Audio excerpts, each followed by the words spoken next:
Let's see if you guys can hear me.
Hey guys, sorry, I'm still staring at this MRI results, trying to figure out what's going on with the cousin. All right, let's see.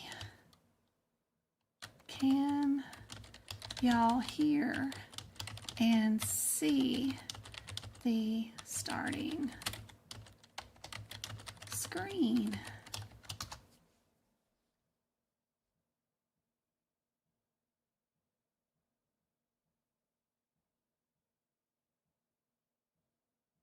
So in case some of y'all didn't know, my little cousin, my youngest cousin, who's born in 1984, has brain cancer, and he had to have a lobectomy done on his brain, and they still haven't started chemotherapy or radiation, but they keep doing MRIs, and they couldn't remove all the tumor. So, of course, it keeps growing and coming back, so we gotta get that chemo and radiation started. So they're just so slow in America healthcare system. So it's so frustrating to be so far away and not being able to help.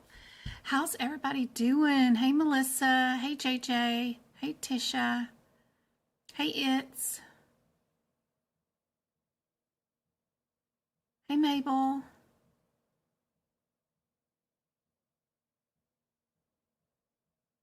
Hey Rose. Hey Kari.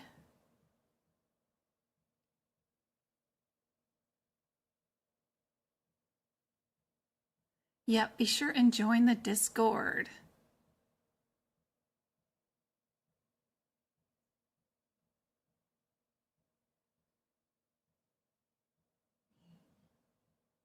Oh, your exam is on April 30th. Okay. If MK's here tonight, I have one of her cases at the end tonight for her certification she's working on. She's doing COSC. I just took the course. There isn't much to the course. It's just one final exam. You do 30 cases, and then there's like 3 videos to watch in that entire course. That course is for the orthopedic surgery specialty coding course. So if she's around, I'll do that at the end tonight. it's one case that has 7 answers to it. So those are big ones. Yeah. Thank y'all for thinking about my little cousin. All right. He is a police officer too. So it is him and his wife both. So I hope it all turns out okay.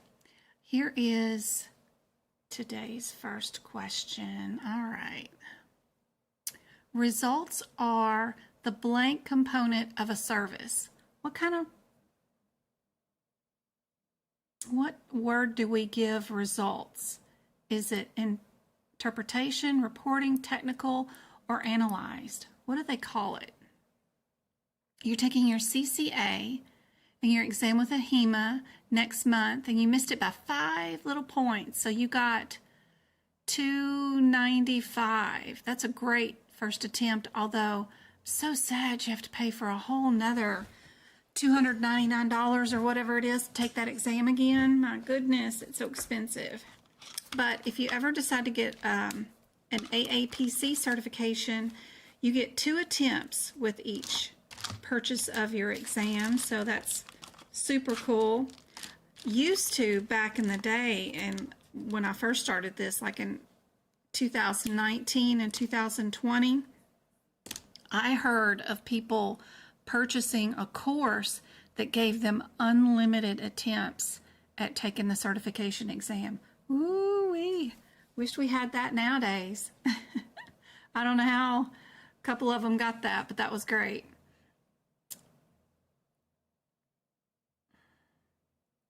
Thank you, thank you.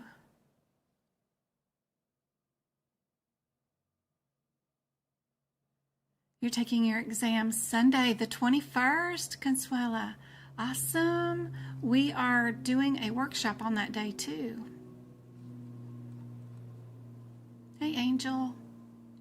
You're taking yours on January 31st? Has anybody seen a post yet on AAPC site to see if anybody has passed their exam by taking it? Either Tuesday, Wednesday, or today?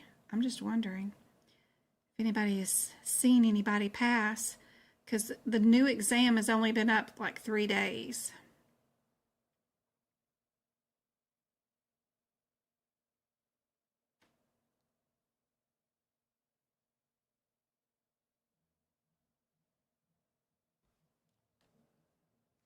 Thanks, Alice.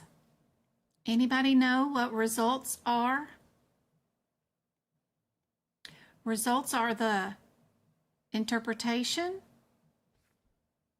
I mean, that's what doctors do to the results. They interpret results, but I don't think the results are interpretations. Is it reporting, technical, or analyzed? Results are the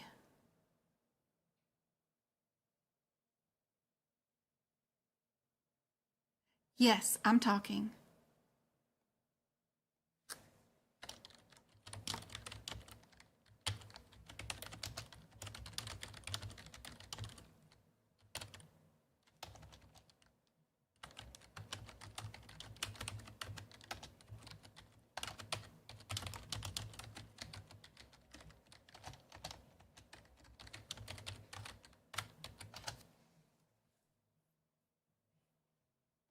Then when you put it that way, yes, it is the technical component, right?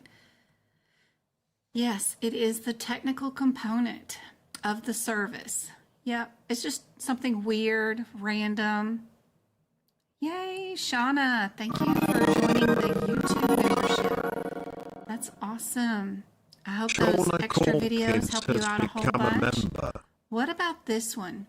Pertinent information should include adequate definition or description of the nature, extent, and the blank for the procedure and the blank equipment used to provide the services. And there's no A, B, or C, D in that. But if you go to, let me see if it's what page it's on in your CPT book. Let's see, because 2024, it was one thing. Let me see if it's this. Okay.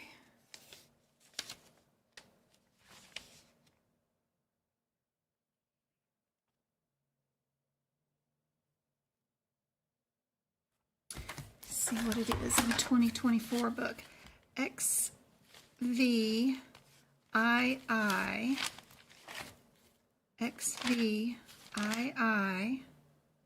yep, under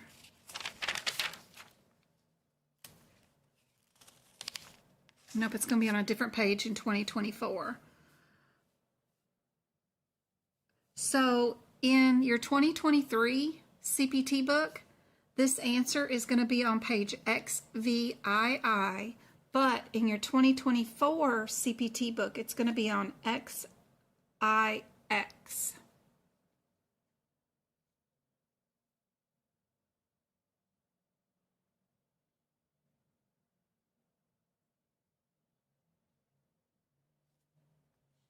We need the nature,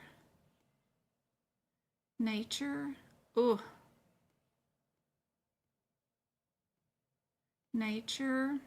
for the procedure, why are they having it, and the extent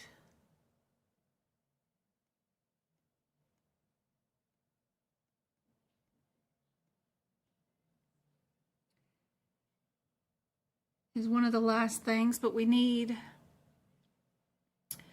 for the procedure and the, hold on, we need the definition and description and nature and extent and time. We need time. Sorry, I'll eventually get it. Brain's not working today. Time.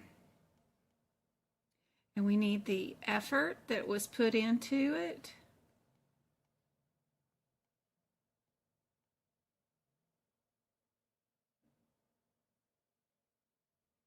We need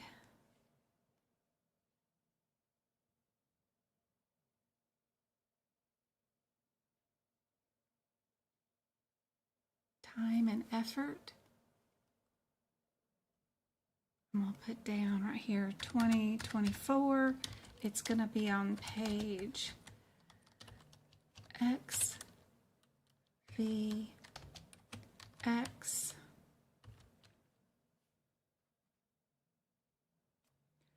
Last paragraph.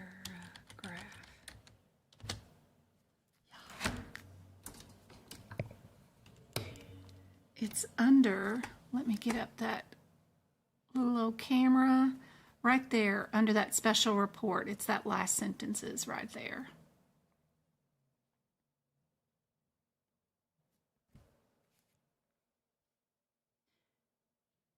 Need for time and effort. Easy peasy on that one. This is just a screenshot for you guys about some modifier 62s for you guys to review in your own time. It's just talking about the modifier 62 and when you would use it. Super helpful. And here's another example.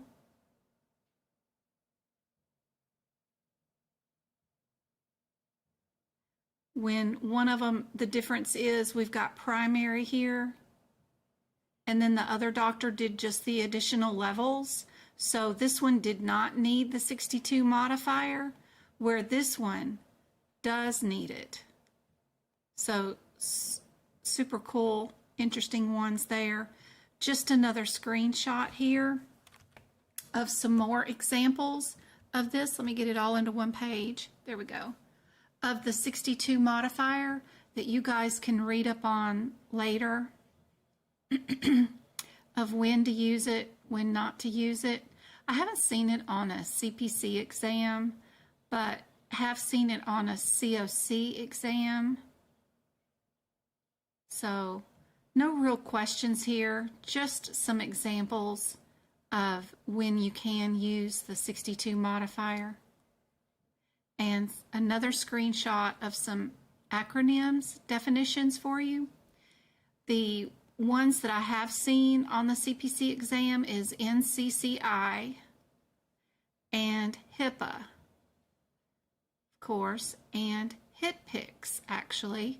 What does like the second C stand for in HitPix? Seen that question. That means the word coding. So those are the three acronyms for that. Just something for y'all to peruse later on. All right. Next question. Where is this vein located? Anybody know?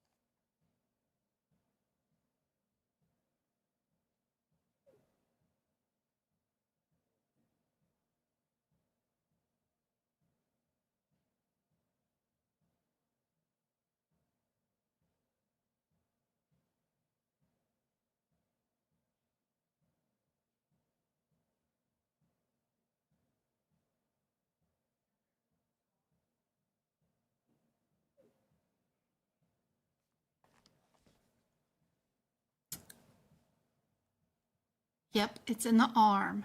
Good job. What about this question? This one was in my CPC exam when I took it. Small intestine is divided into what parts?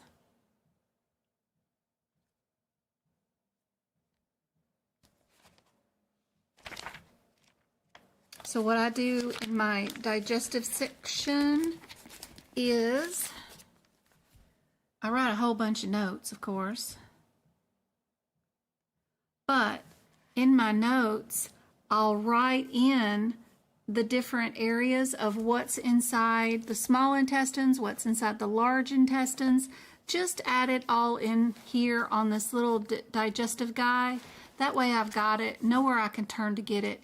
But it's also located inside your ICD-10 book, in case you didn't know. You could look this up with any digestive diagnosis code. If you look in the very beginning of that section in the ICD-10 book, it actually tells you what's inside each small intestines, large intestines, all that kind of stuff in your ICD-10 book.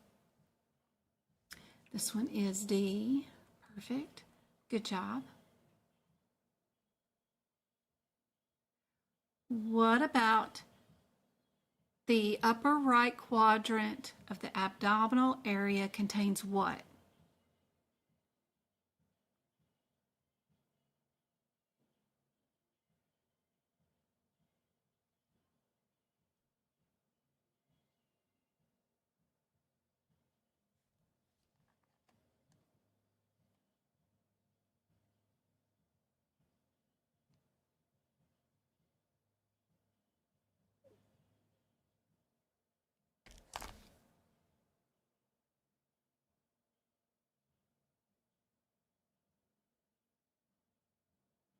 Good job. Gallbladder. Yep, perfect. What is the meaning of this word? Muscle, bone, spinal cord, or blood? Let me get Travis to turn down his volume, son.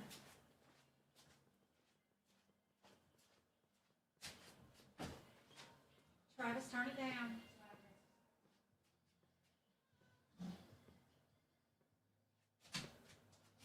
Turn it down. Some more. Hey, Lester. Come on in. Yeah.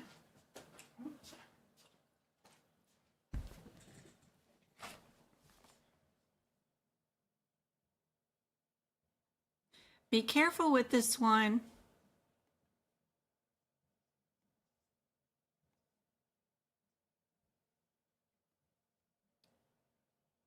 Spinal cord. It usually always gets everybody, so be careful. MY does mean muscle, but MYE means spinal cord. When we're fixing this muscle, what are we working on? What kind of surgery?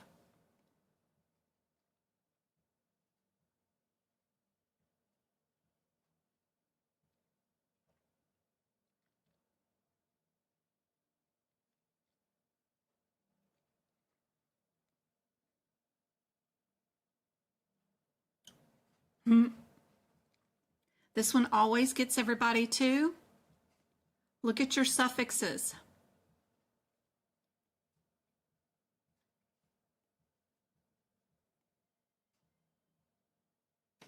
This one's A. To repair. It's not a plasty.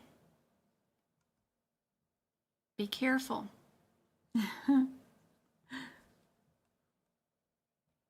All right, E and M. We don't do the process of elimination with E and M. We're just going to look at our differences between these CPT codes.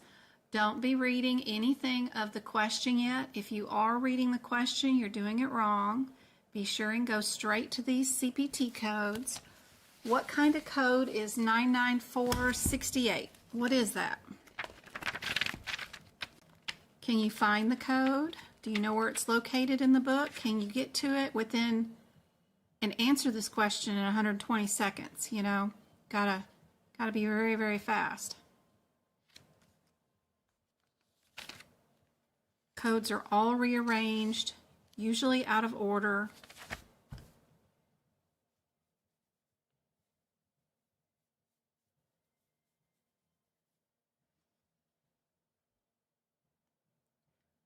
So you need to just find out what is going on with these particular codes.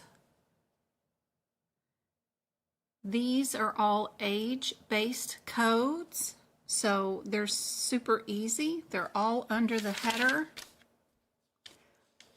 of INPCC. Inpatient, neonatal, and pediatric critical care. They're all under that same header. And they're age-based, so anybody 28 days or younger goes here in the 68. 71 is 29 days to 24 months, and then 75 is a 2-year-old. So the only thing we need to know about this patient is their age, and we've got newborn, so we know they're less than 28 days. So now we've got it down to just a 50-50 shot. All we need to know is, would we bill anything with this code for our endotracheal intubation, our arterial blood gas,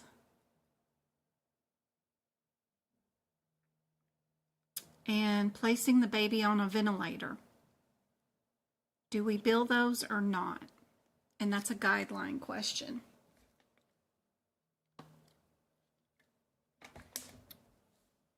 And if you've been with me long enough, you know that these codes are global. That means you bill them and that's it. Just for the baby NICU. If it's adult ICU, it's not global, and we would bill that stuff. But for babies, it is global. What about this question? See if I can't get it all into one screen. What code is 99291? What kind of code is that?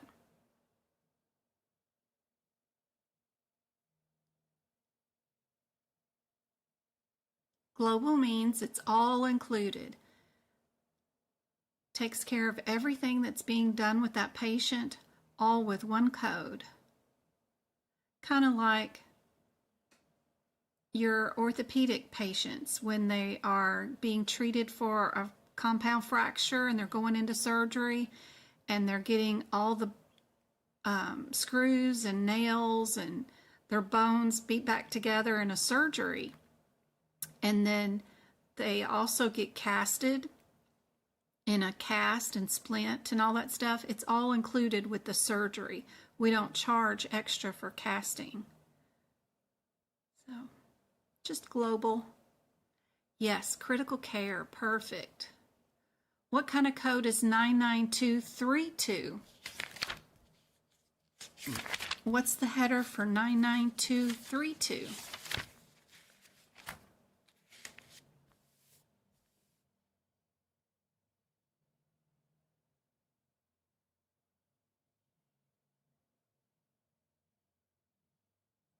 What's the header for 99232? The red header above it. Red header. There you go. Subsequent hospital visit. Perfect. Then we've got critical care, and then we just have a procedure. So what are we being asked to code? How is the service documented? What did they do? We did total critical care time, 30 minutes, which includes the time for intubation. What are we supposed to do for this one? Do we code our critical care?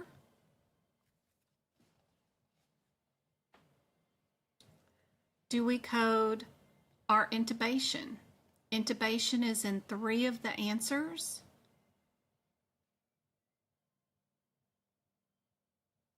We have modifiers with some.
Nine.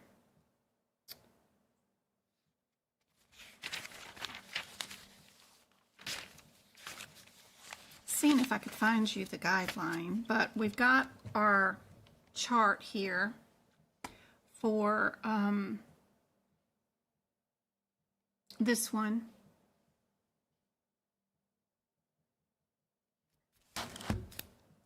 For our critical care, you've got less than 30 minutes would be the appropriate E&M code. Our critical care time is 30 minutes, but it says that it includes the, oh, you can't see the question. It says it includes the time to do that intubation. We can bill the intubation, but we have to take the time that it took to do the intubation off the critical care time because we're getting paid to do that procedure. We can't count that as critical care time because we're getting paid to do it. That would be double billing and it's fraud. So if we're going to bill for intubation, which is one of those codes that we can bill, there's a list of codes.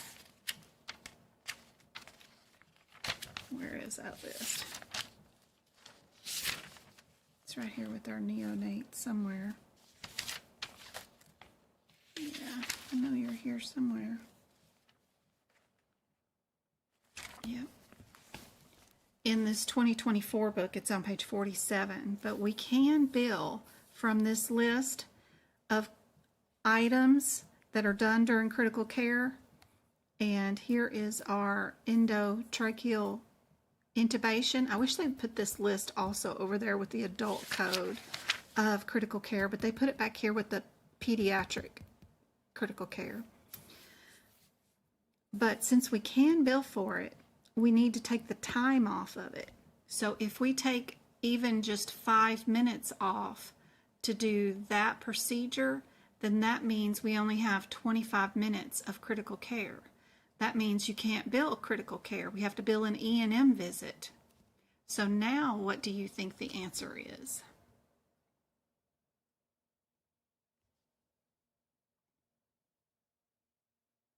Thank you for the page number.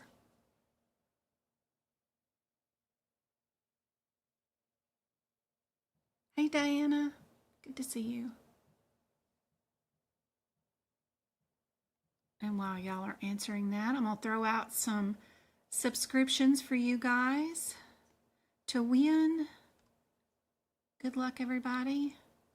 I don't pick the winner, but I just throw the money at YouTube, and then they will pick winners.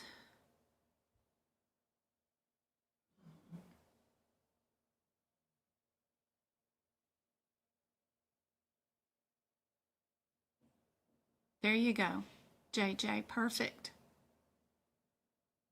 Eva, Christina, Michelle, Wade, and Smitha. Congratulations. I hope those YouTube subscriptions help you out a whole bunch.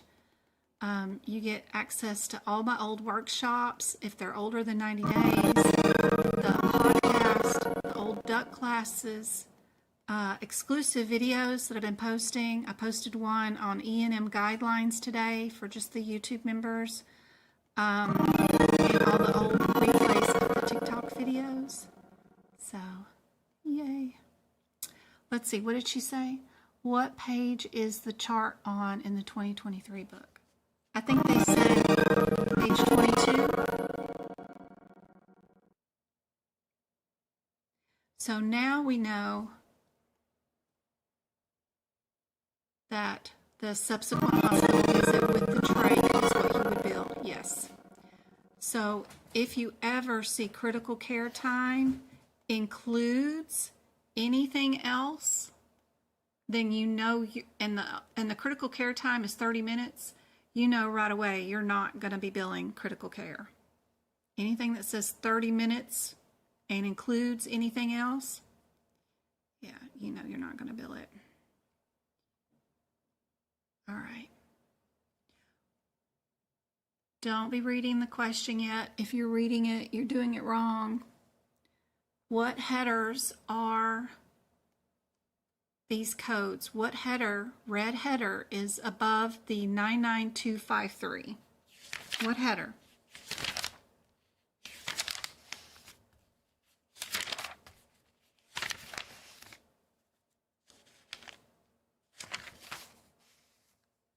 Red header. There you go, Melissa. Perfect. Inpatient consultation. What about 99243? What red header is above that one?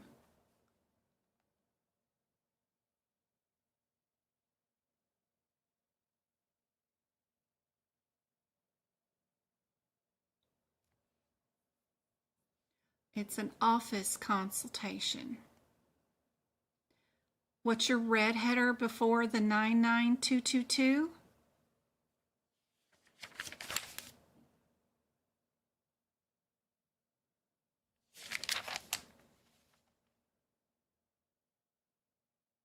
I call this admit. I get rid of the word initial because I think it's deceiving, but it's just an admit. Admit hospital. What about the header before 99233? What's the red header before that?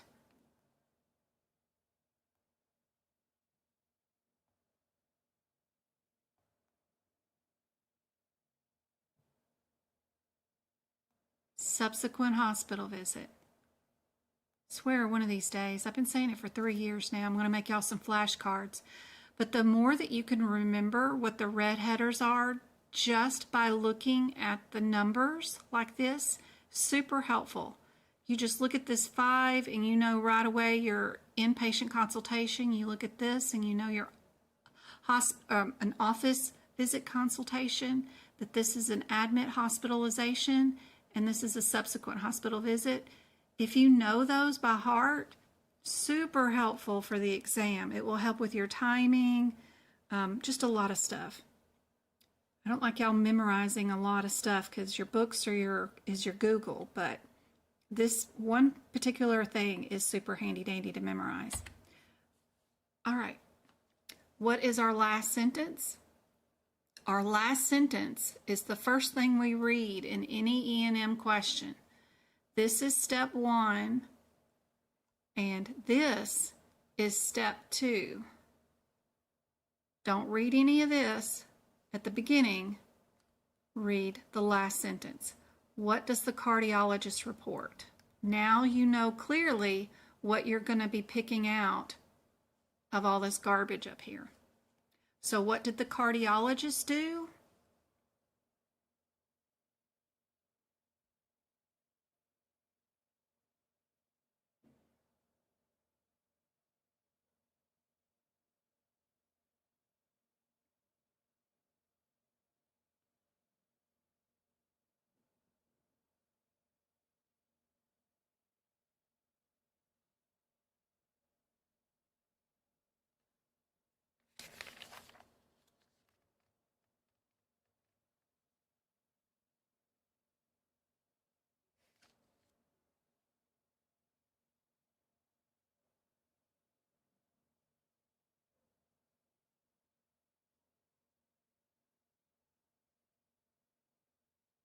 Even though our moderate, technically in our book, it says the 253 is a low decision making. 253.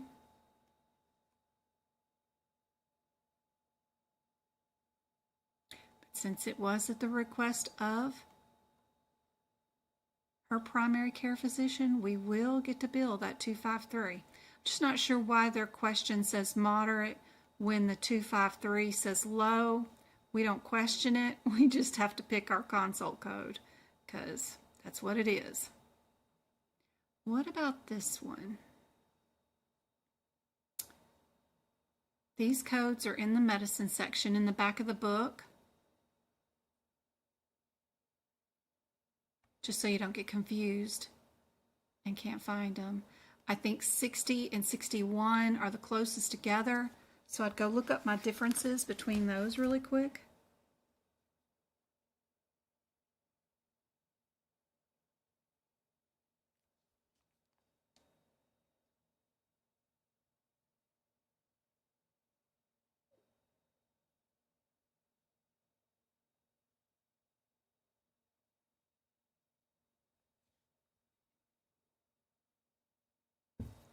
R929, 92960.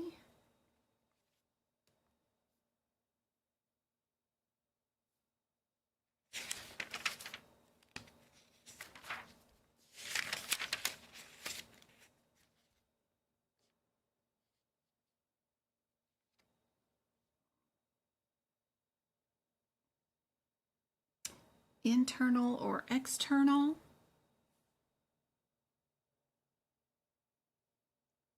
Is our differences.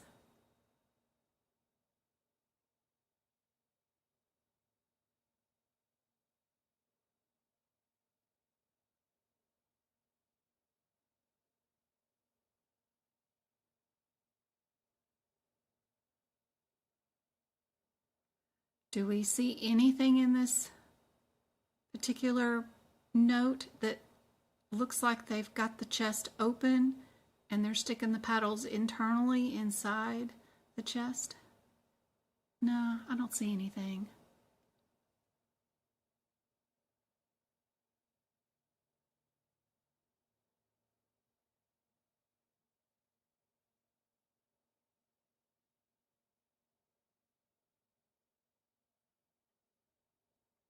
Perfect. A is correct. Good job. Another E&M code. So this is back up into the front of the E&M book. Would this one be a level 2, a level 3, a level 4, or a level 5 visit, which is minimal, low, moderate, or high? If you did not have MDM or time, how would you code this one?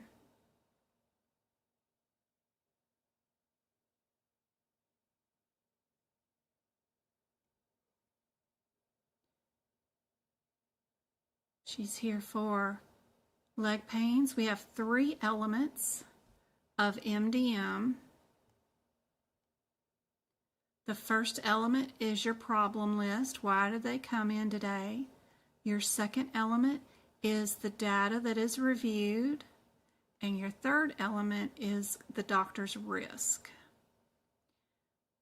We have leg pain for our patient.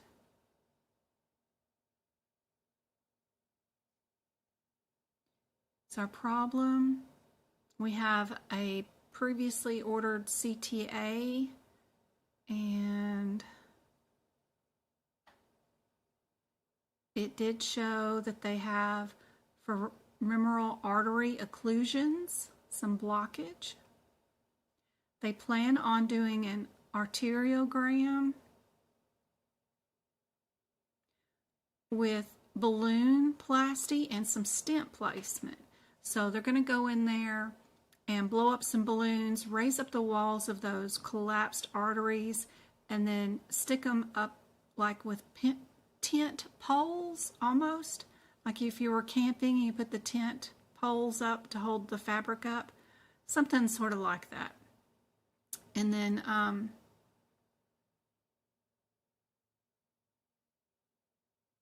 patients agreed to do that. What do we think our visit would be coded based off this?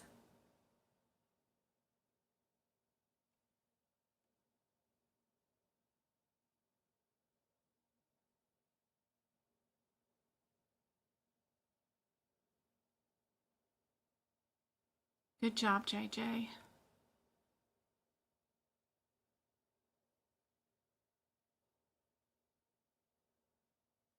Yep.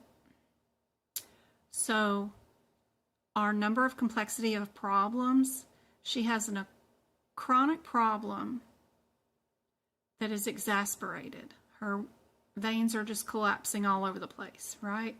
That makes her problem list moderate.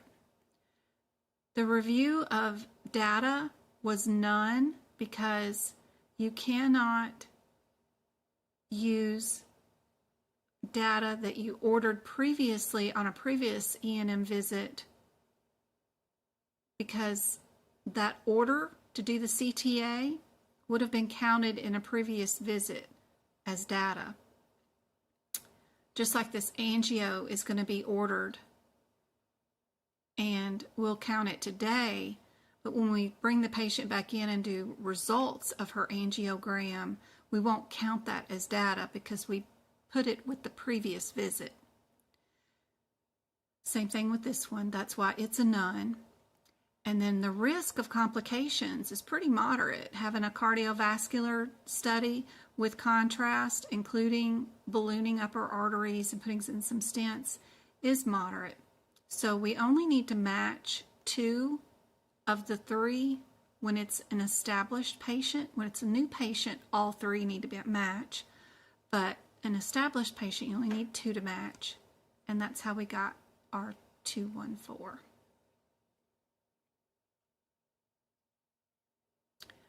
What about this one? We have a hospital discharge, a subsequent hospital care visit, an office or other outpatient visit, or a hospital consult. What's our last sentence say? It's all one sentence, I guess, huh? Y'all work on this one. Walmart is here delivering today's groceries. I need to go grab and put the cold stuff away. I'll be right back while y'all work on that one. Y'all help each other out. Come on, Lester, let's go put away the cold stuff real quick.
Okay, I'm back. I left the dry stuff out for the boys to put away.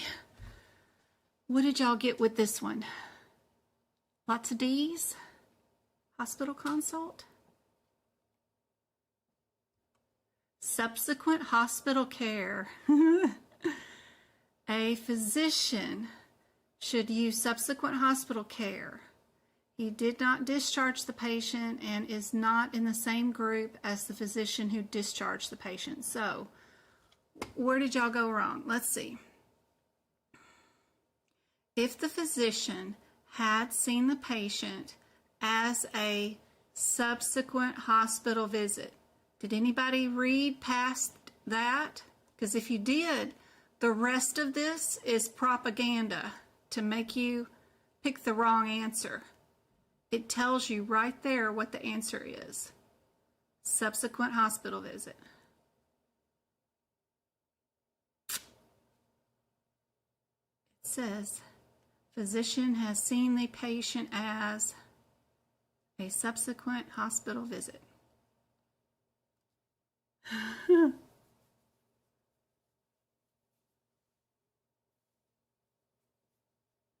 Does that make sense? He's not the admitting doctor, and the admitting physician is with a different group. Discharge the patient on the same day. Which E&M set does this physician use?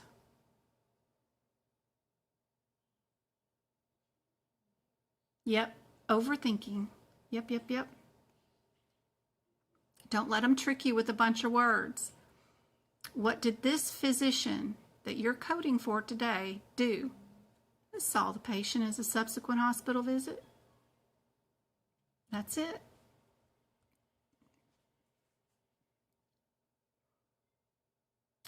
Integumentary one. 79 and 77 are closer than the 39 and 30 just numerically. So I'd start out there and see what my differences are between those two codes. 158. All the way up here. 158. 77. Okay, what header are we under? Other procedures. Okay, that doesn't help me. But we're doing 77 is a child code, and you can't do anything with that CPT code descriptor. The header for this, the blue header, is other procedures, so it's just a hodgepodge of stuff back here, so that's unhelpful also. So that means I need to look at mama code. Mama code is 15876, which says this is a liposuction, right? And then 79 is lower extremity, and 77 is trunk. So where did we liposuction? Where is the posterior iliac crest and flank region? Where is that?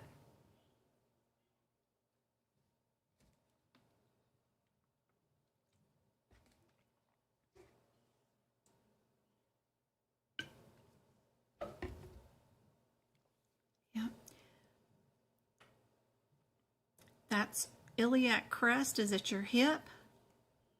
So posterior would be your bottom side. Flank is around your rib area, ribs. And they also have the word waistline here too.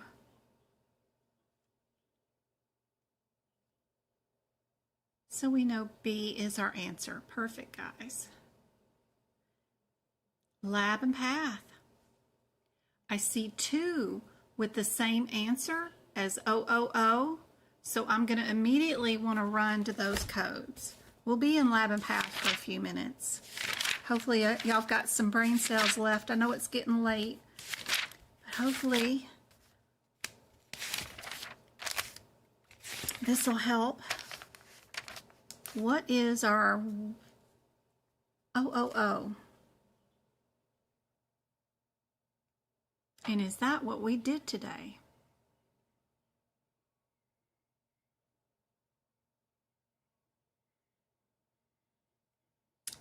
Urine dipstick, urine dipstick. Looks good, looks good. It also includes microscope. Yep, perfect. So we know we can get rid of this one and this one. Now we just need to know our differences between the 62 and this 47.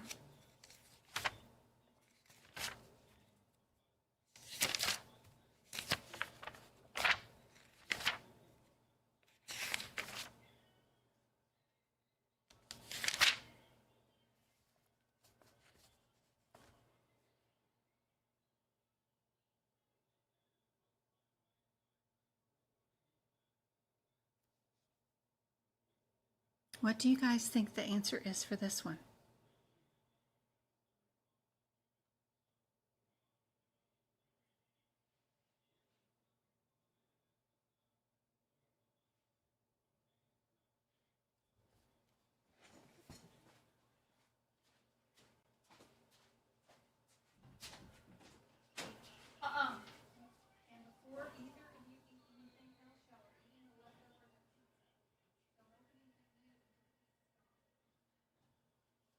Get off of that. It's too loud. It's not Netflix or Disney. You can't watch it, Travis. You still haven't learned. I think you need to spend a few more days in restriction in your room. Please close those mini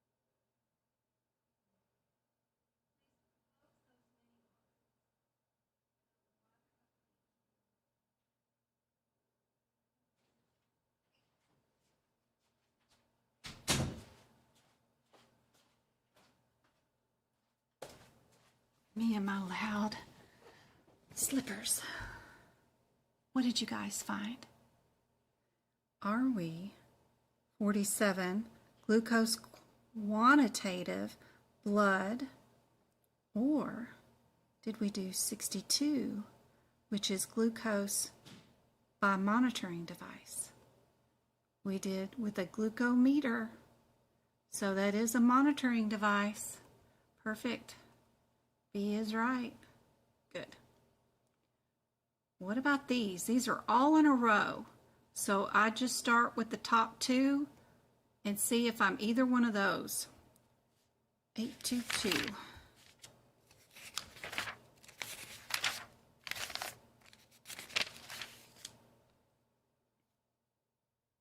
(822), 70, and 71. Occult blood, other sources. 72, occult blood, fecal hemoglobin, and our 74.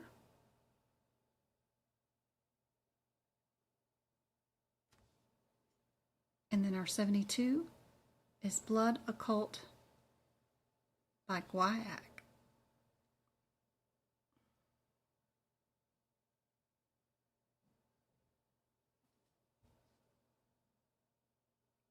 Easy peasy.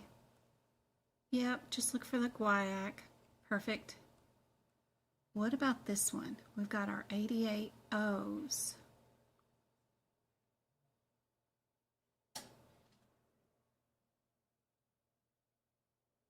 Our 36 and 40 are closer than any of the other numbers, really, because 40 and 45 are 5 apart, where these two are only 4 apart.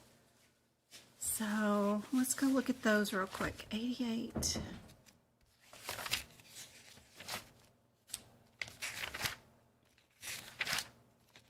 $88,020.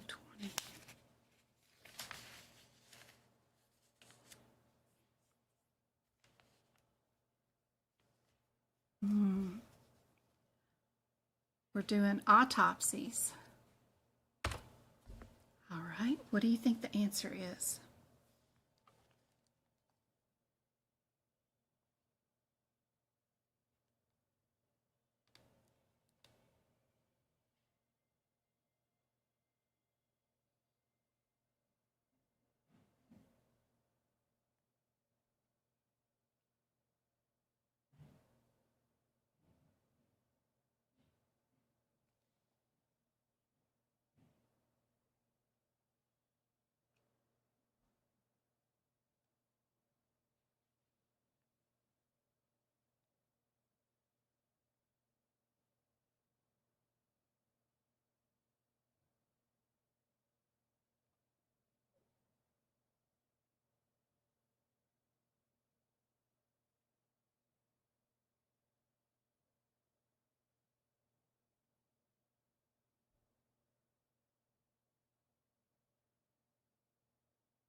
Let's see. Consuela says 36.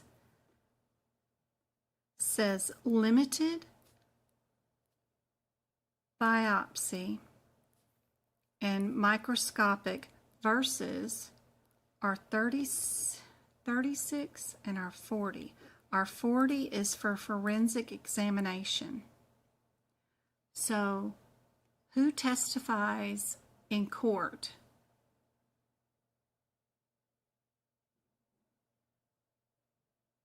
You know, when you're in court, all those TV shows, who's usually testifying? Police officers and stuff. And that's kind of where you hear that term forensic, right? So beside the forensic examination, next to that CPT code, let's write testify in court.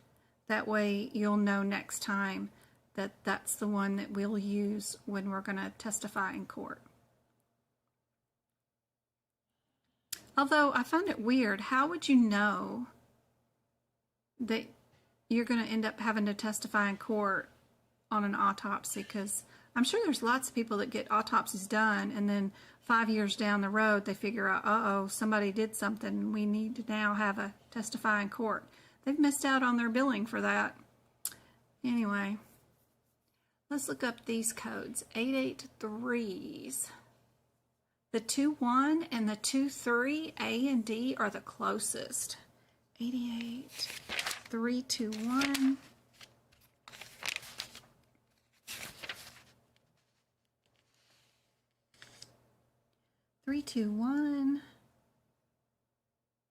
We've got a consultation report, referral with slides being prepared. 23 is also a consultation report on referred material.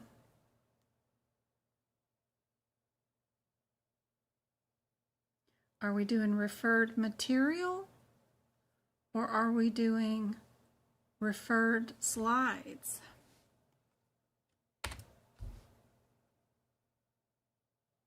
Or are we even in this area?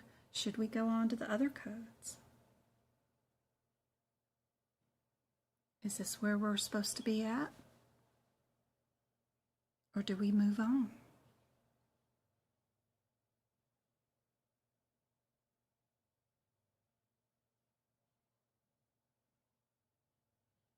What did we do today?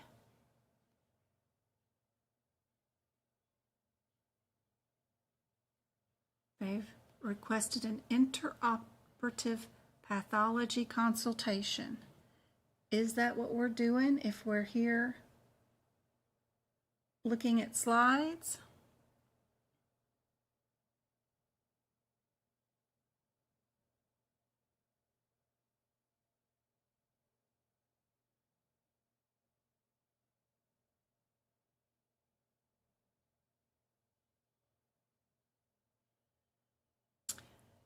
So 21 and 23 are out. Both of these are during surgery.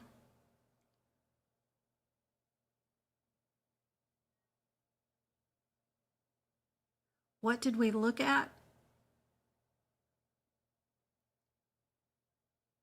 We looked at a lymph node.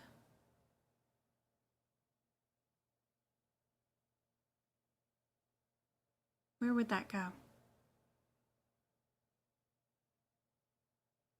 Did y'all also see the line that says interoperative squash prep? What does that mean? Does that change your answer? Do you see this in a parenthetical? The yellow part that I have y'all highlight in CPT codes, because normally those are the words that are inside the exam question. Yep, perfect. Yep, it is our squash. Perfect. Good job. This question has been on the exam for a while. Where is the Warthin's tumor? Where can it be found?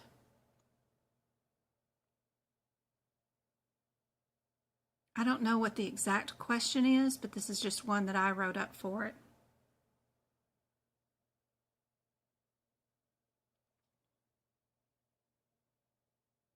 Indeed. Perfect. Cardiology. We've got some 336s. The 4-5 and the 4-7, again, A and D are the closest. I'd start out there. 3-3-6. Where are we at? 3-3-6.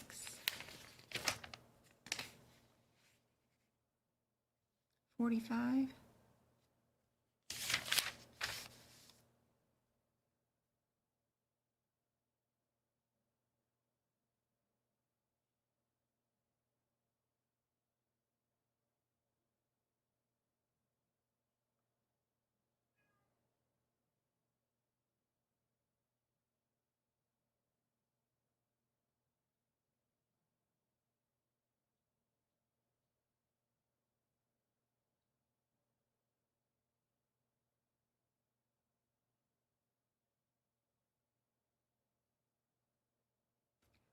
And 47.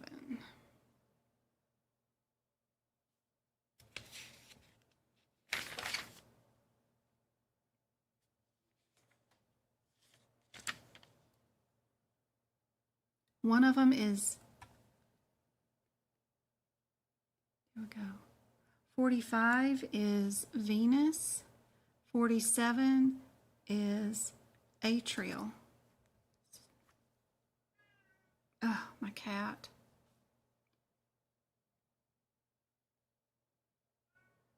$75.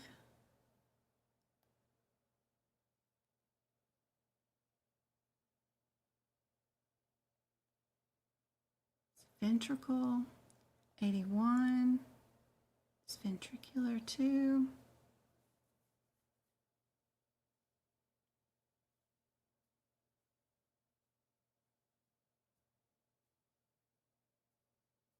What did we do today?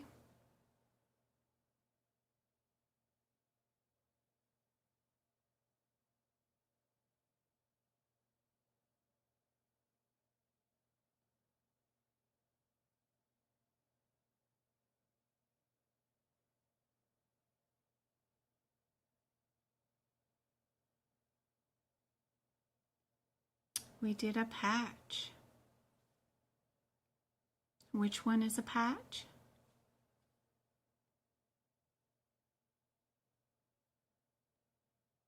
We're ventricular, so you know you can get rid of D.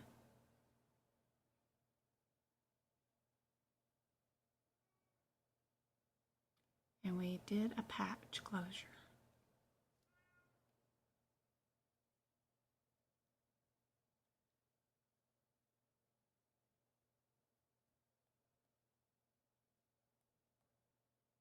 $75 is for multiple.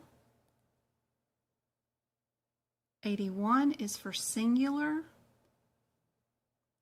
Multiple, singular.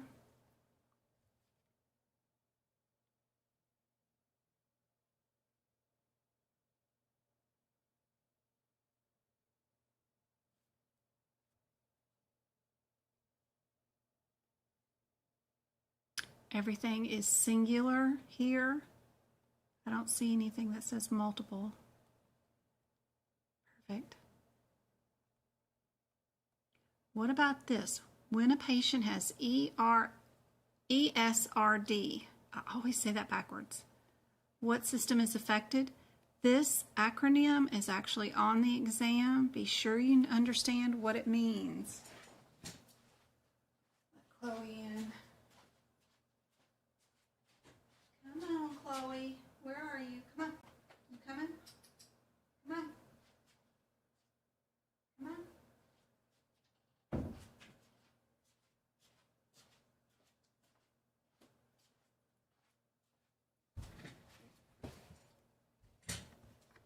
Perfect. End-stage renal disease. Be sure you know that one. This one also has been on the exam quite often.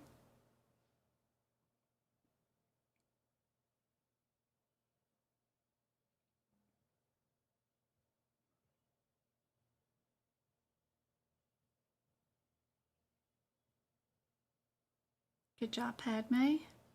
Good job, good job. Yes, A, perfect. Ooh, here's our case. We finally made it down to this last one, okay? So don't freak out. This doesn't look like a CPC exam case. It's a bit bigger than what's going to be on the exam, but it's a big case. We got 7 things we need to answer for this one. And we're just going to take it one thing at a time. What I like to do is just look at these and think of what we think might be the answer without even looking at the question at all. If I just had these numbers, which one would I pick for my answer? So looking at these,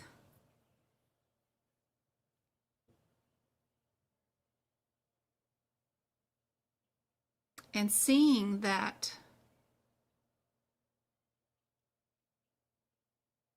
some codes from the first question are really close to the ones over here in the second question, like these 2, 2, 5, 12s, and 15 are just the numbers in between these. I bet those codes go together or something. What's going on in these codes? 2, 2, 5, what's going on here? I wonder if I could figure it out just by looking at the codes and seeing which 2 sets out of these numbers go together. 2, 2, 5. I'm just curious. I have not done this question. I don't even know what the answer is. I have no idea. I posted it before I started looking at those MRI results. So if I was doing, oh yeah, the 10, that's percutaneous. It only goes with 11 or 12. And then if I was doing 13 or 14, it only goes with 15. Okay. So this one can only have the 15. This one can only have the 15. This one can only have the 12. And this one can only have the 12. Just interesting to know.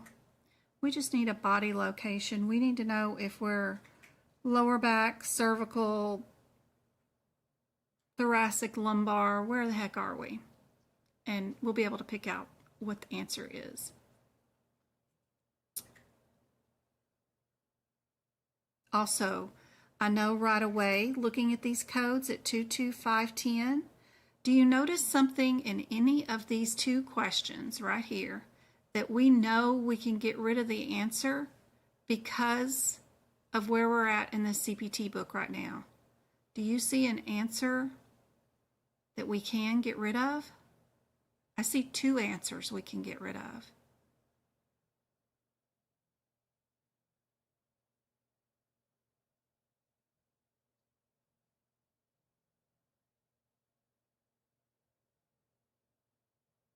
Yeah, we can get rid of anything that's got radiology in it, right?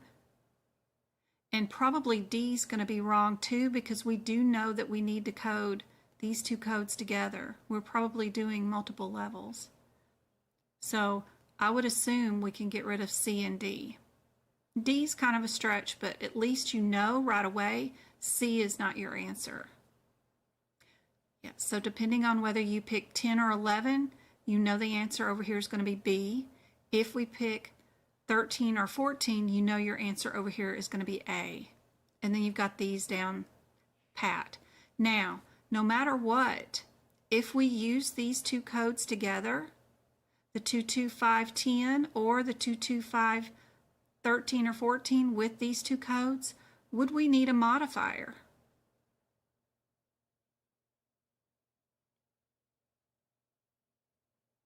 Would we need a modifier?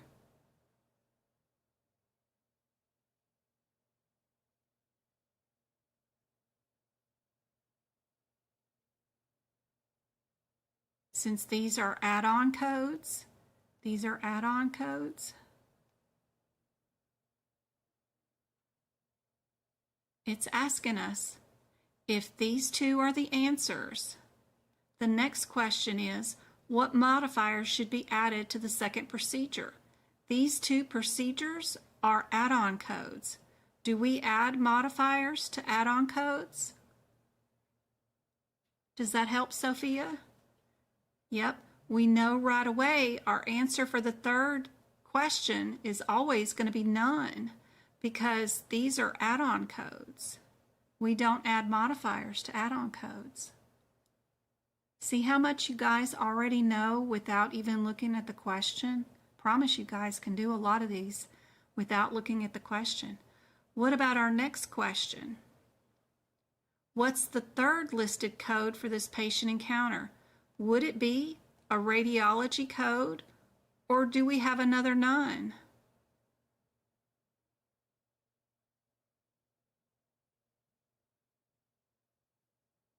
Yep, we've got another none, right?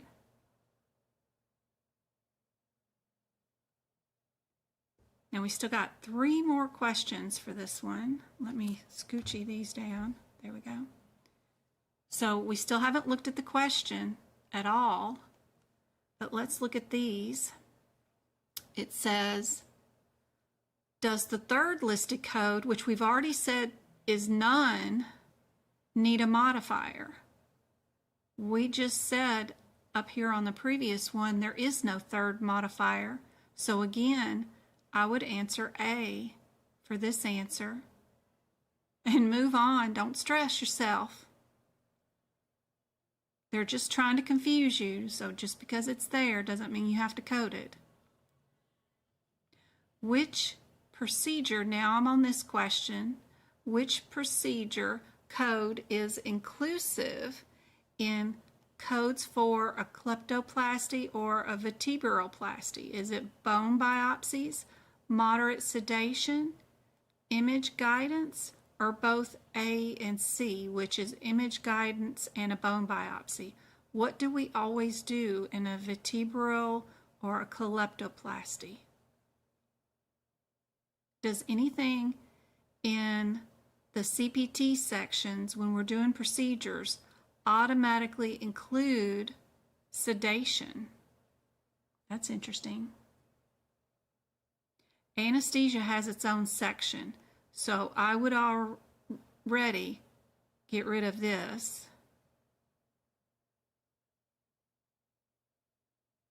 And knowing AAPC, they love all of the above or none of the above, so D does sound like it would be correct. Even though we know that these plasties are repairs, I bet we can do bone biopsies and they include our image guidance because we know with our first answers right here that this 10, 14, 11, and 13, they all include image guidance, right? So this question that's with this case is just asking us in another form that they all include image guidance. So anyway, I like D. And then we can pick out a diagnosis. If you were doing these two repairs, would you be coding an injury code or a musculoskeletal code? Which answer do you think is correct based off of thinking about some of the rules that I've taught y'all during some of my lessons? Would we start off with an external cause code or an M code? Good. So we'll get rid of A and B. Now let's look at these two. This one has 4 digits. This one, C, has 1, 2, 3, 4, 5, 6, 7 digits. What's the rule with diagnoses? What do you think would be the answer? Would it be 7 digits or 4 digits?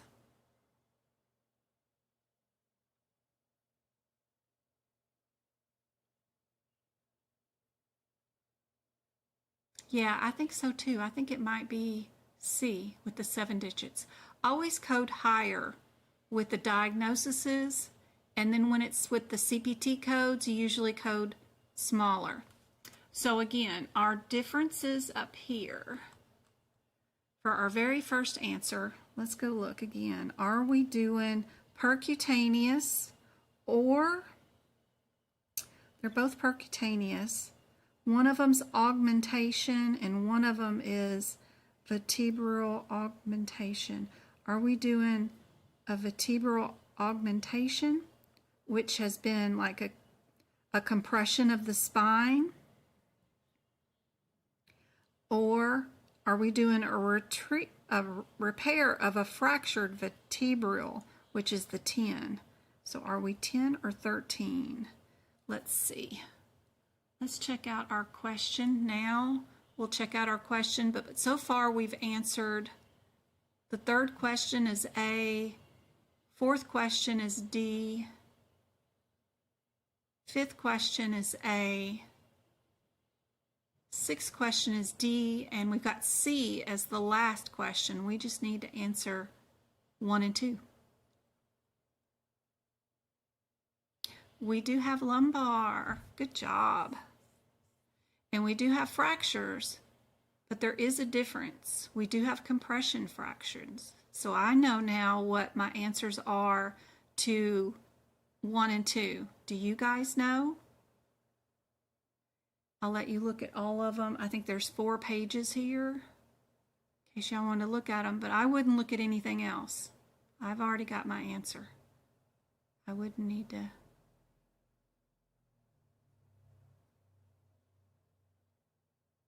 Look at anything else. That's it.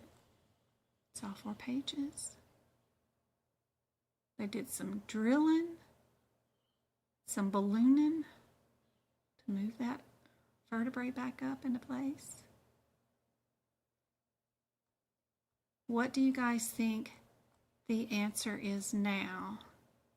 We're lumbar, so 10 is thoracic, so we know we can get rid of 10, even if you don't know which one you did.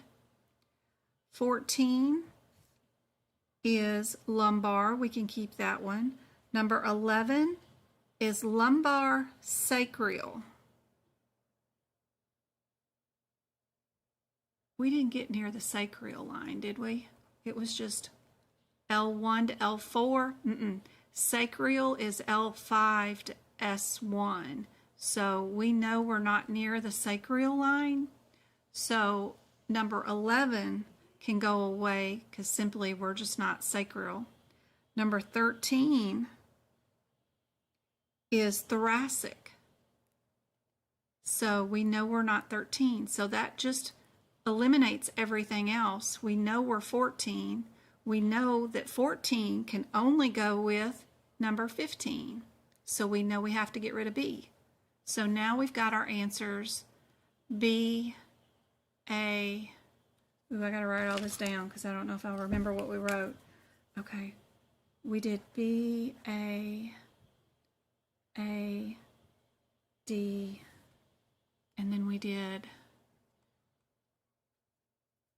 A, D, and C. Let's see how many we got right.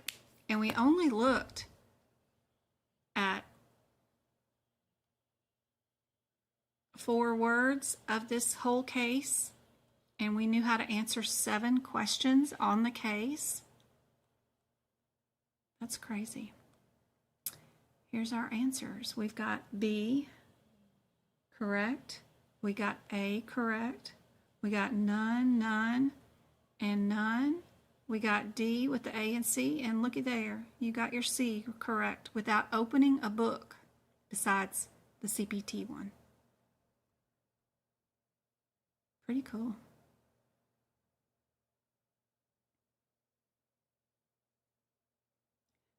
Did that make sense at all, guys? I hope it did.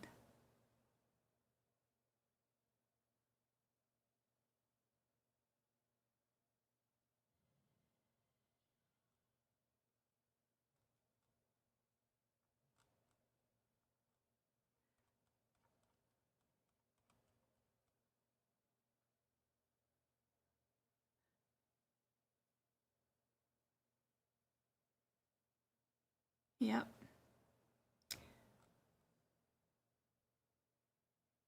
Looked at 4 words and answered 7 questions. Pretty amazing stuff.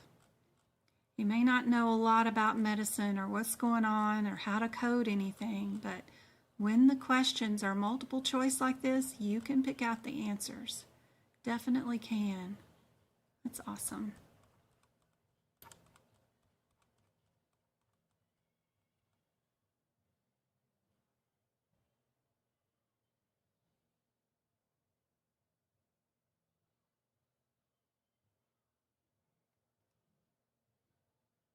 Oops.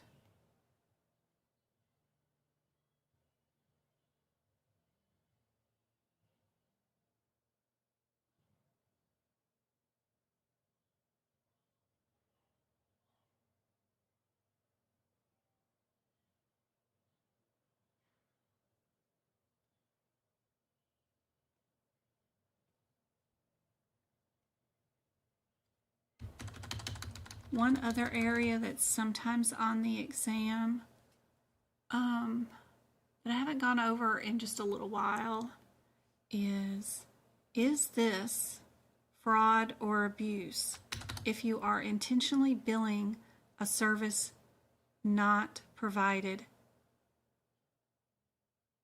Is that fraud or abuse?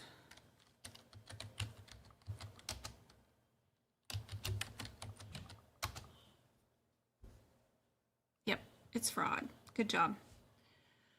That's it. Just have a couple of examples down about the differences between fraud and abuse. That's super helpful.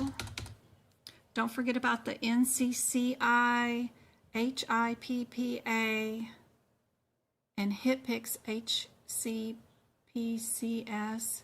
Knowing what each little letter stands for. Super helpful. Know that a pulse generator is just a battery replacement.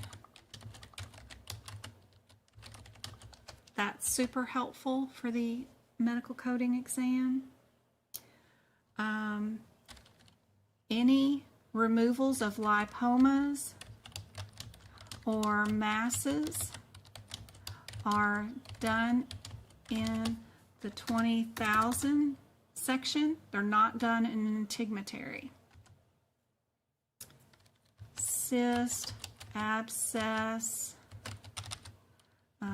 all that kind of stuff is done in an integumentary. That's helpful to know.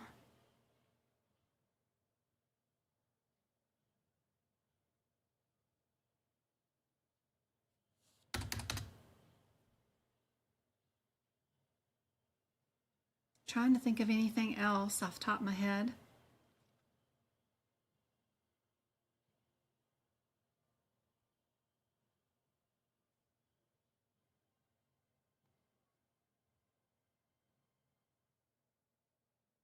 Yep, we did that one.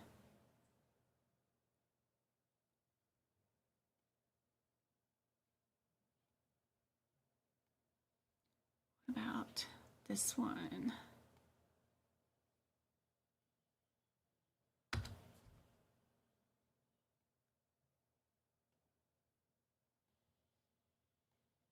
What's the answer to that one?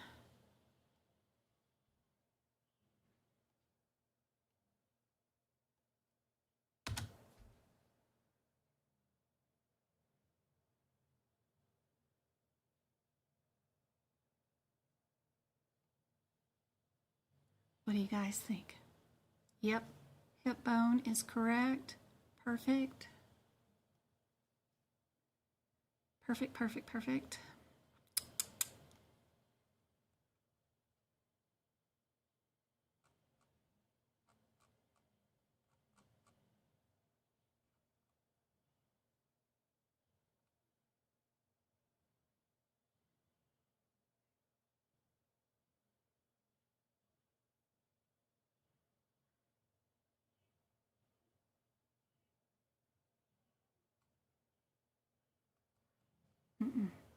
Nothing there I can use. What's that one? Oh, yeah. I'm still prepping for Sunday's workshop. If you guys are going to attend, don't worry. You don't have to stay the whole entire time. You absolutely can watch the replay later. The same replay link that you used to get in for this Sunday will be the same one for the replay. Nothing to worry about there. Can't wait. We're going to go over like 75 questions. Let's see. An increase in RAF scores will raise the income of which of the following entities? Providers, payers, ACOs, or any of the above, depending on contracts.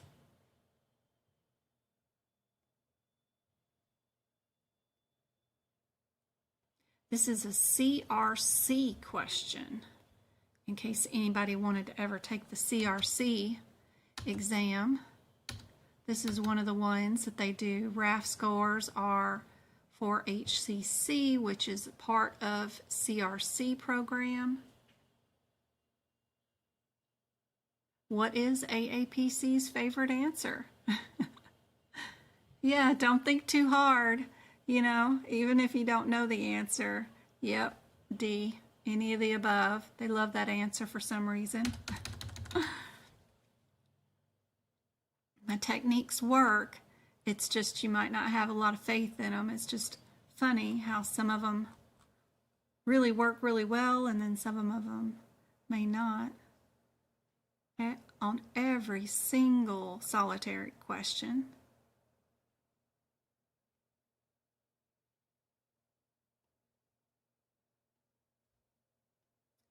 What about this one? This is a, sorry, wrong document. Let me post it right here. Here we go. CPMA question is this one.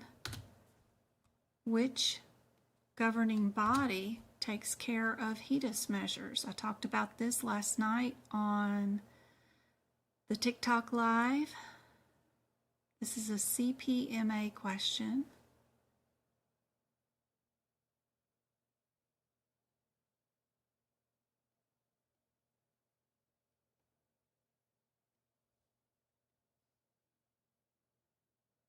Yep, NCQA. They have a nice website if you guys ever wanted to go look at them.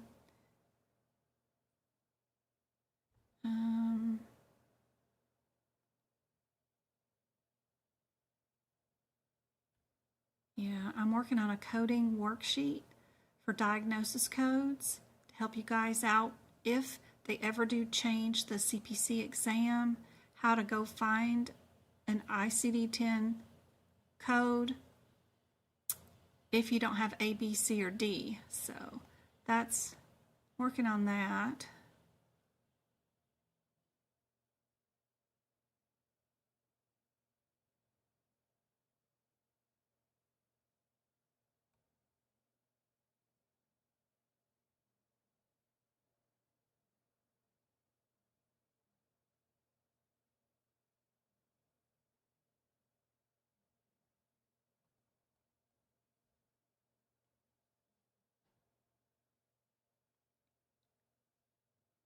Looking around for something else that might be helpful. Any questions before we go for tonight?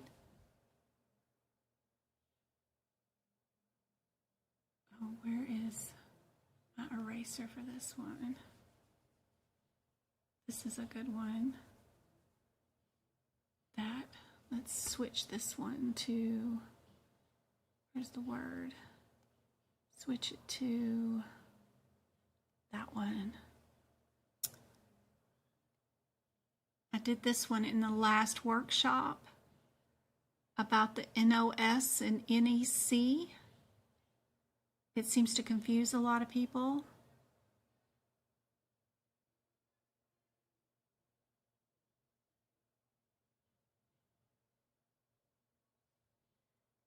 Try to avoid anything that has the words only in them or always sometimes in these questions, because coding really isn't always one way or another. So if answers say only or always, I try to avoid those answers.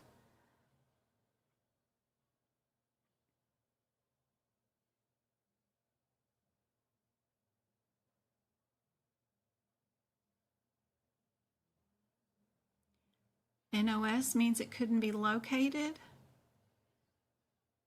or NES means not elsewhere classified, or it indicates that its specific code does not exist.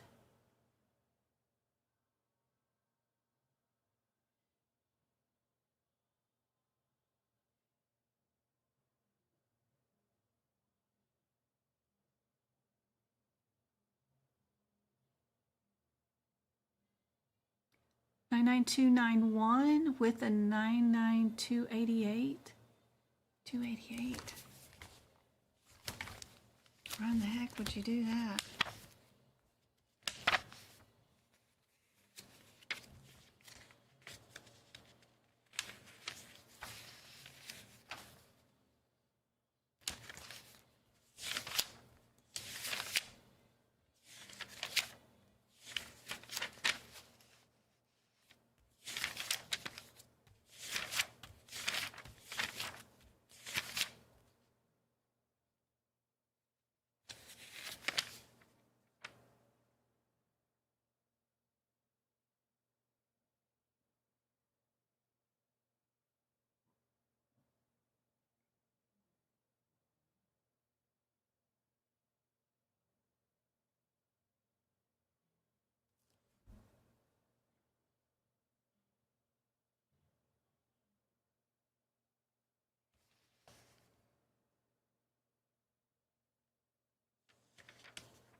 Knowing whether you can code the EMS code with critical care.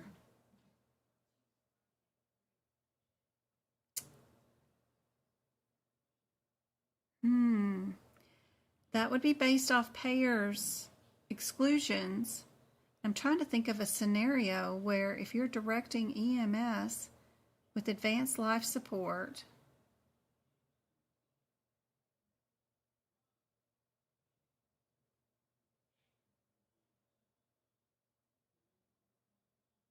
when you would have that situation, because they're usually being transported to another place.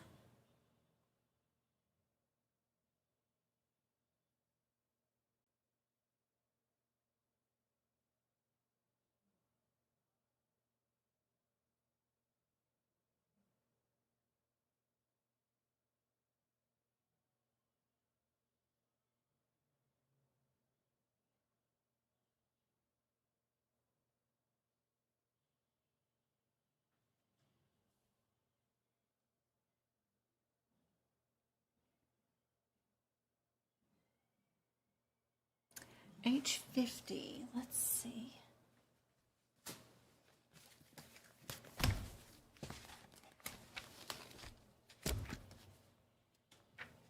H50 629.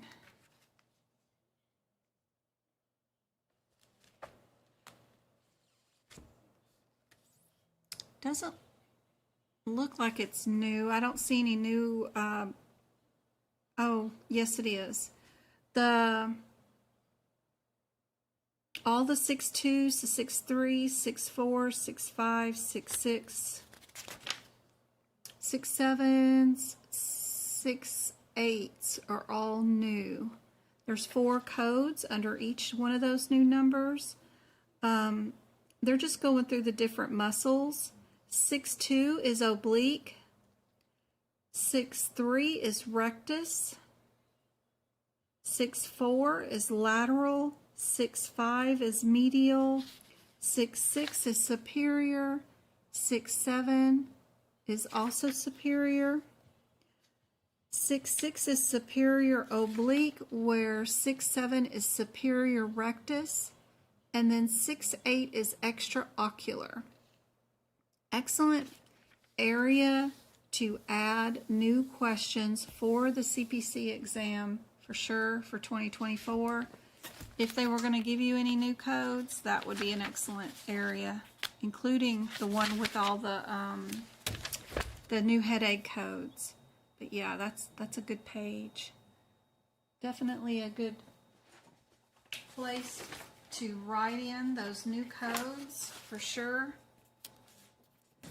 You really want to write those, make sure you have those in your book before your 2024 exam. And it's just different muscles. And then the 3 1s are always right. Like 2 1, 3 1, 4 1, 5 1, 6 1. They're all right. And then the lefts are the 2s. The 6-digit will always be the 2. And then if it's unspecified, whether it's right or left, then it's the 9 is the last digit.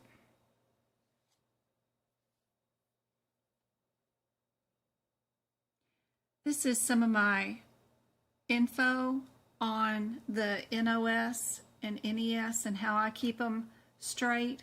I know NO means we got no detail, means I don't have enough detail from the doctor to be able to code it. NES means that the doctor is an expert and he's given me way too much information that there isn't a code for it because he's too fancy with his words. So that's how I keep up with what's what with these two areas. Anyway, just leave that on the screen so y'all can screenshot it or something. Put it in your book in case it's helpful. Let's see. I don't know if you do EMS with critical care.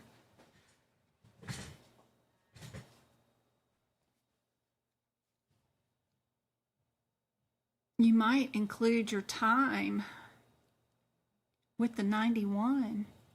I don't know. The best way to start with this channel is just to start book prepping in your CPT book. Start highlighting everything that I've told y'all to do. I've got a page on my website at medicalcodingbyjen.com underneath resources that's called CPT Book Prep. And go through those 9 steps. There's 9 pictures there. Tells you what to do to your CPT book.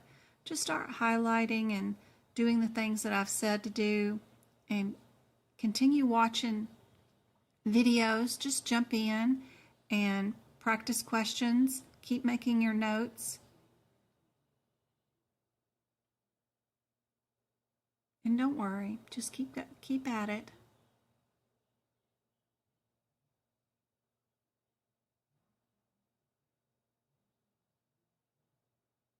Yeah, they'd have to be on the phone for a really long time. Hour with the patient after they arrive doing CPR, something else critical. Only the time from arrival, I mean, I know that's counted as critical care for sure.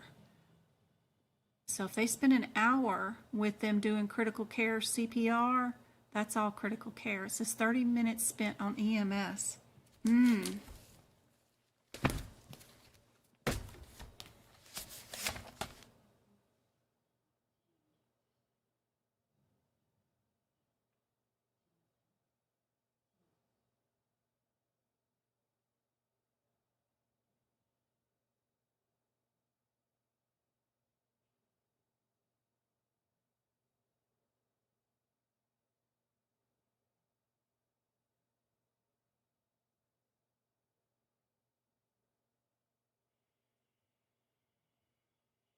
We have to be specific about what they were directing EMS to do. Was it about pulmonary or cardiac resuscitation? the whole time? Were they talking the patient through intubation, or the EMS through intubation the whole 30 minutes?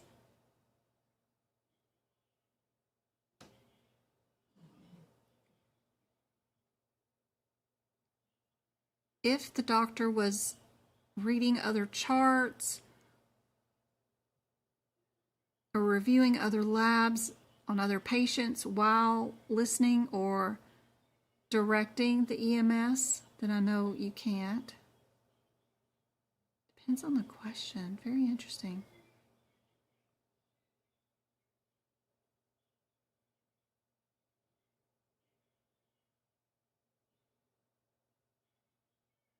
Critical care is usually done in critical care, but it's not always.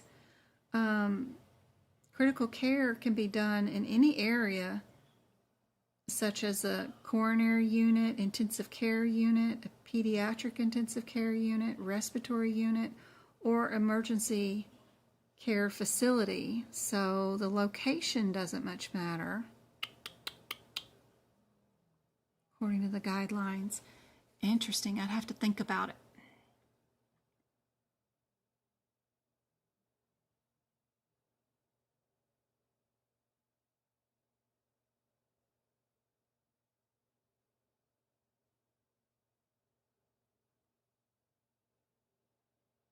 What did Mabel want? If an outpatient diagnosis, probably, and this is treated, do we code? No, we do not.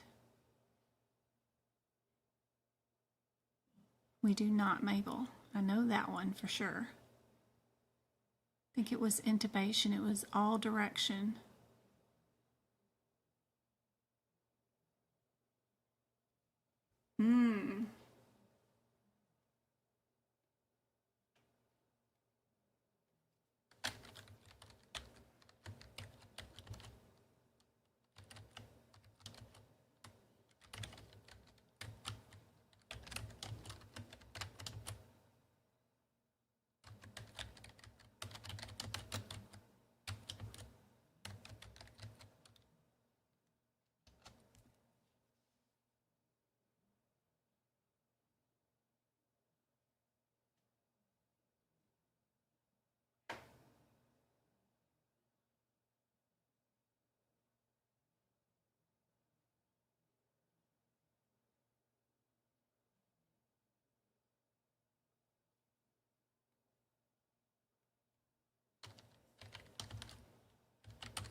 Are wrong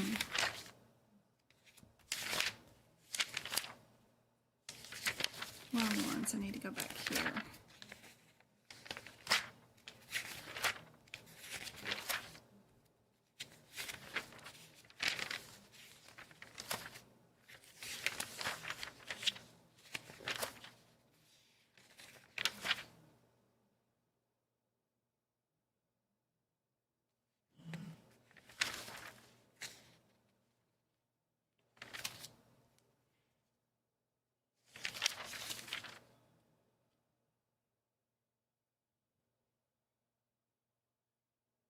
We've got a 99485 and 99466. Those are for our inter-facility transportation, pediatric, critical care, foolishness back here. That might mean, that might be better, I don't know.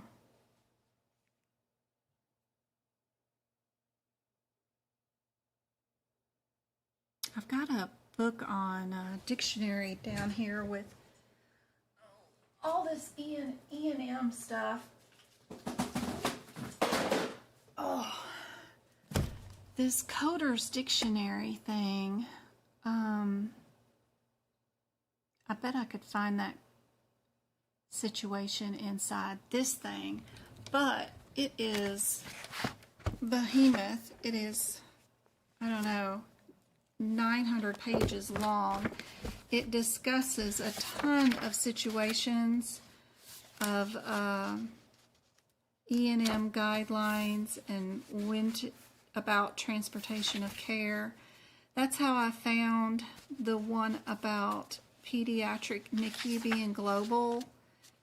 I only found it in here because it's not in our CPT book, and that adult ICU is not global, was from this book. So that transportation one, I bet, would be in here.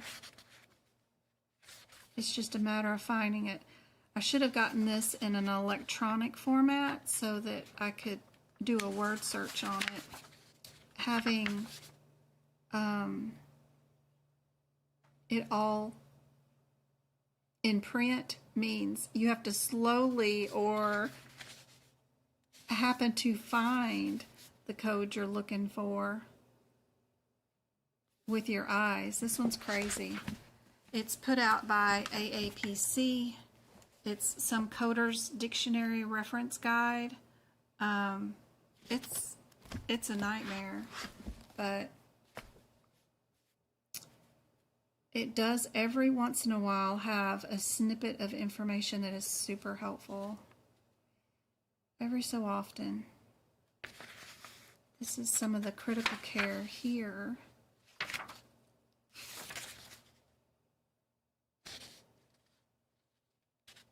They have some official words from Medicare. A lot of these codes you don't know.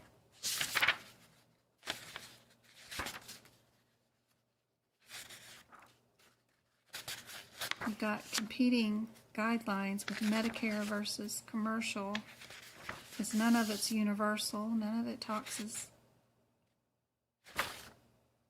to one another. Modifier 95. Ugh, that's consultations.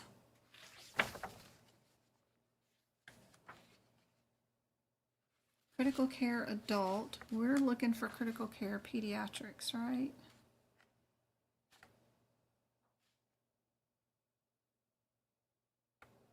Yeah. There's critical care adult.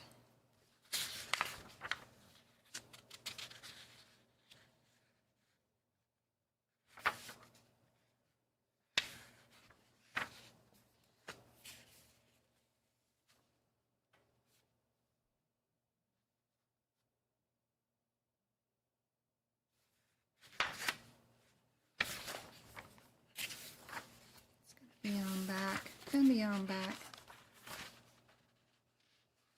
These are the bundled services. Yep. That should be where.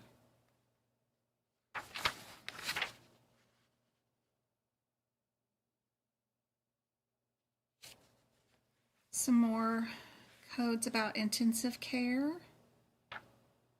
Those 460s that I was talking about. It just take me some time to figure it out and find it.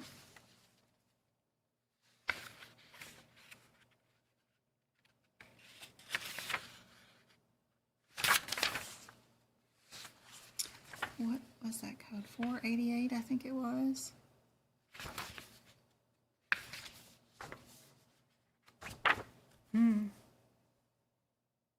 What else we got in chat? Good night, guys. Can you build G2211 for telehealth? I haven't looked through the HipPix code yet. I've got it brand new over here, still wrapped up, but I haven't opened it at all. You're welcome, JJ. All directed at one patient. I think it may have been a child.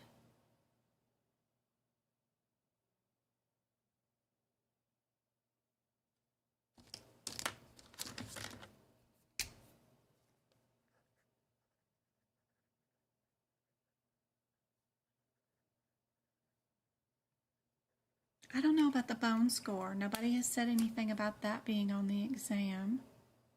Has anybody heard about it?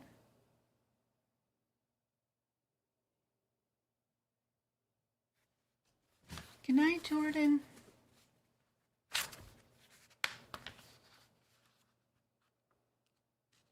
A lot of it is regurgitation of a lot of the stuff that's already in the study guide.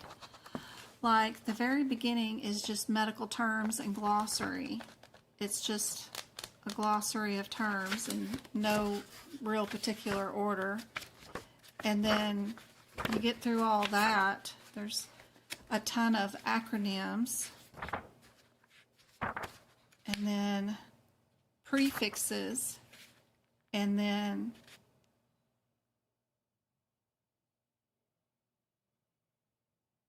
suffixes, places of service, which we've already got.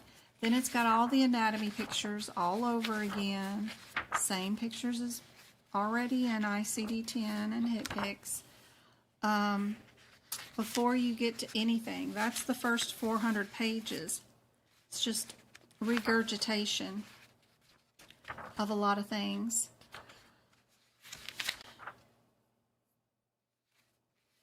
Before you finally get to anything that is going to be helpful with, like this is a description of what's in the global package and what they talk about in global. Then they talk about modifiers. This is still a regurgitation of what's inside the HitPix book about every single modifier. This thing is all the same thing that's in HitPix. It's just moved it here. Then it takes you 542 pages to finally get to the E&M coding guidelines. And it's not super helpful, but every once in a while they'll have a little tip that they did not include in the CPT book. They have some warnings and some rules and tips, but it's still a lot of the same stuff that's already in the CPT book. But they just have a spot over here for you to make notes with. I think the electronic version would be a lot easier to deal with, because then you could just control F and do a search for what you're looking for.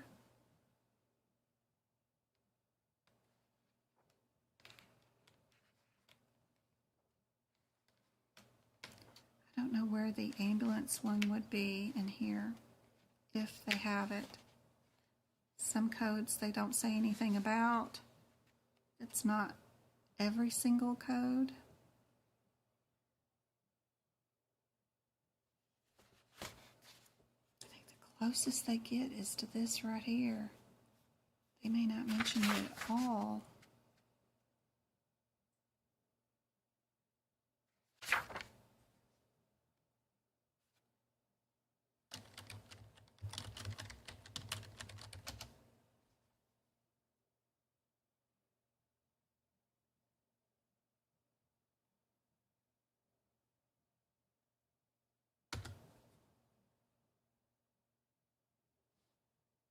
She said it was. You found it? It's an adult chest pain before the hospital. MDM spends 30 minutes directing full cardiac, and then the same position spends an extra hour stabilizing the patient. Ah, awesome. Okay, so it is an adult. That would make a difference. Adults, you do get to bill things individually more than you do pediatrics. Pediatrics, most of their stuff is just global, but adults you do. So they're charging, yep. That makes way more sense that it's an adult. You would bill your EMS, your critical care, and your procedure. Both of those do need the modifier, because you've got a procedure, which is your CPR, And then you've got 2 E&M codes. Yep, perfect. But it's interesting. If it was a child, I'm wondering if the answer would be the same.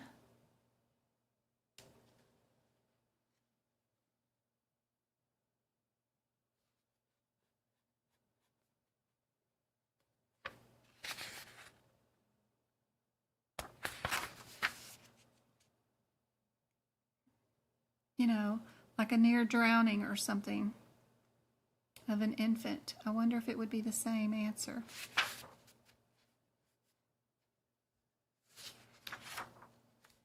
Only if you're going to be really coding stuff for reals in the real life would I worry about this book. For the coding exam, you're really just paying for 500 pages of the same stuff that's already inside your books. And it's an expensive book. It's like $200. This is just 500 pages of the same stuff. So don't worry about this for your exam. What? Do you think if I eat cereal, you think it'll make me feel like last night? It could. It's probably the extra antibiotics that you've been on because you were sick, right? With the facial antibiotics and it was like hurting like right here. Yeah. Yes. Your colon affects a lot of stuff. Absolutely. John said it was like a tender or something, or like if it was inflamed, I would have to like get surgery to get taken out. Stop money. You have irritable bowel with milk, and I told you not to eat anything until you ate all the pizza anyway. You're fine. You're not dying. You just shouldn't eat any milk while you're on those antibiotics, dude. That's going to be hard. CPR included with child. Awesome. Sorry about that, guys. All right. Well, I hope this has been helpful. I'm going to get back to doing my notes for E&M section, actually, in this CPT book and prepping for our workshop this Sunday. I hope to see you guys there. Got to get these E&M notes done for 2024. Get those prepped and out the door.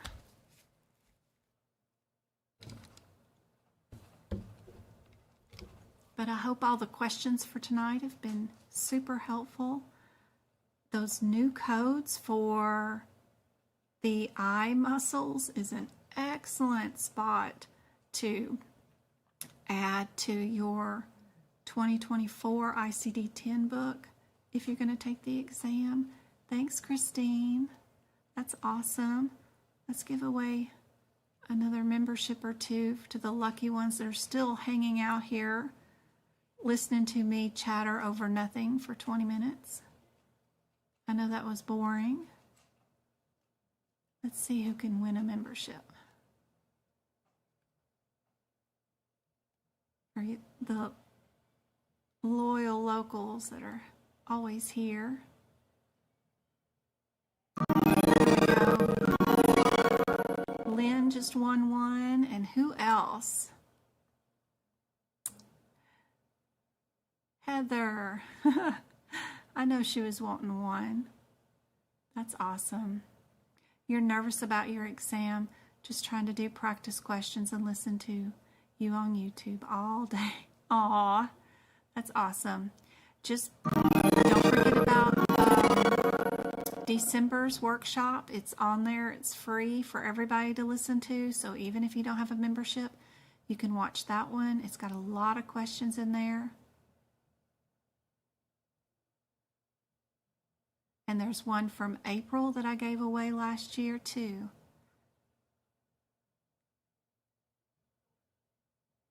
They always have lots of questions. We'll do 75 on Sunday. I won't have a lot of time to visit or stop and explain why the answers are exactly what they are.